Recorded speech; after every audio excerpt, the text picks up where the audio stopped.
அவர் திருப்பியும் வந்து என்ன செய்யறாரு? நம்ம திடப்படுத்துறார்.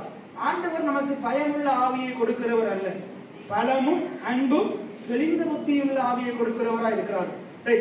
பாருங்க, ஆபிரகாமே நீ பயப்படாதே, நான் உனக்கு கேடகமும், எல்லாம் சொல்லுங்க, கர்த்தர் நமக்கு கேடகமும் அவர் நமக்கு மகா பெரிய பலனுமா இருக்கிறார்.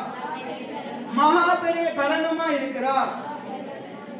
எபிரேயர் 11:6 சொல்லுது, விசுவாசம் இல்லாமல் தேவனுக்கு பிரியமா இருப்பது கூடாத காரியம். நம்ம எப்படி விசுவாசிக்கணும்? அதுல 2 காரியம் சொல்லுது.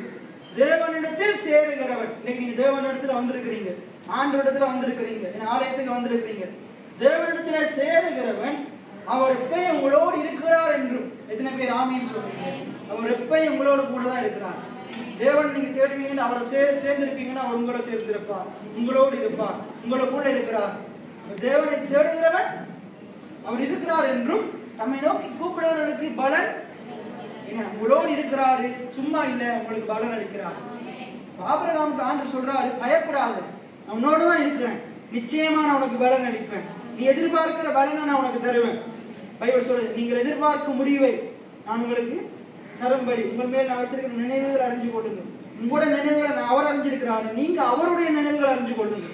உங்களுடைய நினைவுகளை காட்டிலும் அவருடைய நினைவுகள் வானத்துக்கும் பூமிக்கும் எவ்வளவு உயரமோ அவ்வளவு வண்ணமா உயர்ந்ததா இருக்குது.